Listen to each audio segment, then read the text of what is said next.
Hi, I'm standing in front of House of Daniels, which is situated right in front of a gym at Syracuse University. Its location is ironic because we like to think of House of Daniels as a spiritual gym. In this video, I want to give you an overview of the nature of the spiritual training that takes place at House of Daniels. You know, we live in a time and age that we know the value of physical fitness. But Apostle Paul in 1 Timothy chapter 4 verse 7 advises his spiritual son, train yourself to be godly.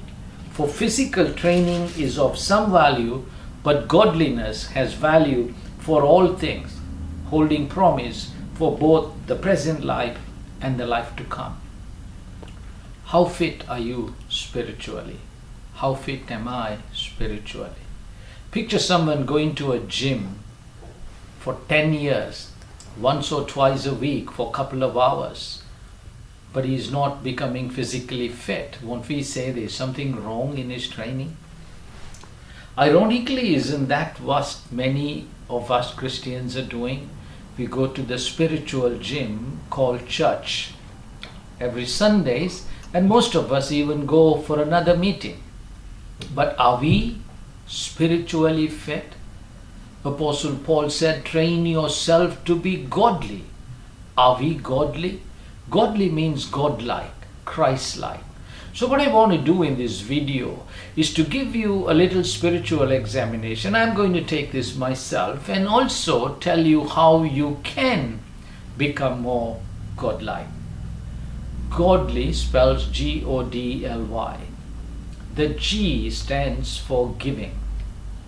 So the question is, have we given our hearts and our lives to Lord Jesus Christ? You know, Jesus gave his heart to his Father. He was always thinking the Father's thoughts, and his actions, his words were all flowing from there. We know that when a boy gives his heart to a girl, he is doing the same thing all the time, thinking about the girl. His speech is about the girl. His deeds are how I can please the girl. Would that be said of you? Will God look at you and say, he's a lukewarm Christian? Or will he say, he is hot for Jesus, my son? If this is an area that you feel that you need help, please view the follow-up video on training yourself to be giving.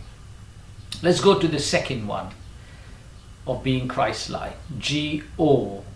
O stands for overcoming. See, giving our heart to Jesus is like being plugged into the AC power.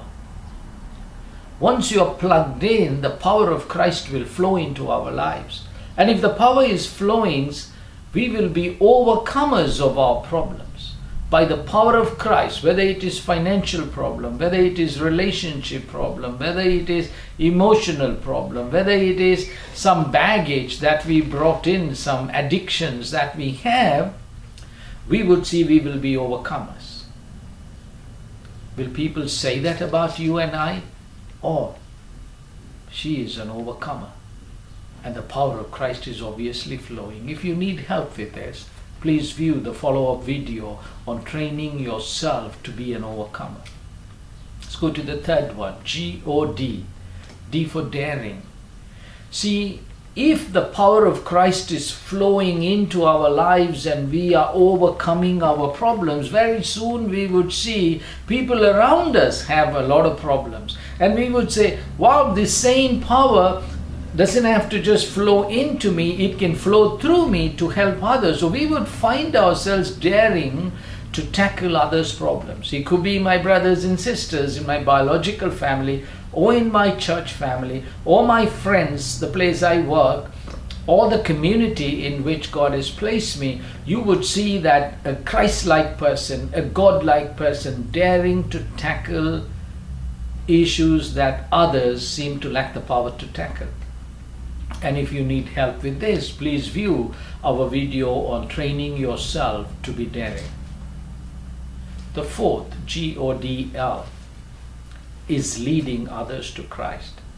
See, very soon you would realize, wow, allowing the power to flow through you to fix others' problem, I mean, there is a limit to what you can do. You don't want somebody keep coming to you. You say, come on, man, you can get plugged in. You can give your heart and your life to Jesus Christ. You can have this power yourself. But how many of us have led anybody to Christ in the last year and helped them enjoy this power? And if you need help with us, please view our video on training yourself to be leading others to Christ.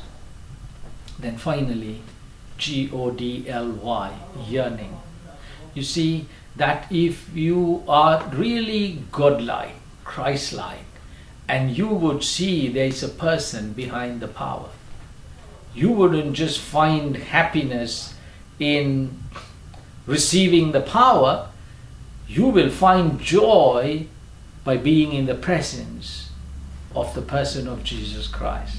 And you would see, oh, I love to spend time with him. I want to know him. I want to become like him. So your yearning will be like a boyfriend and a girlfriend just being with each other.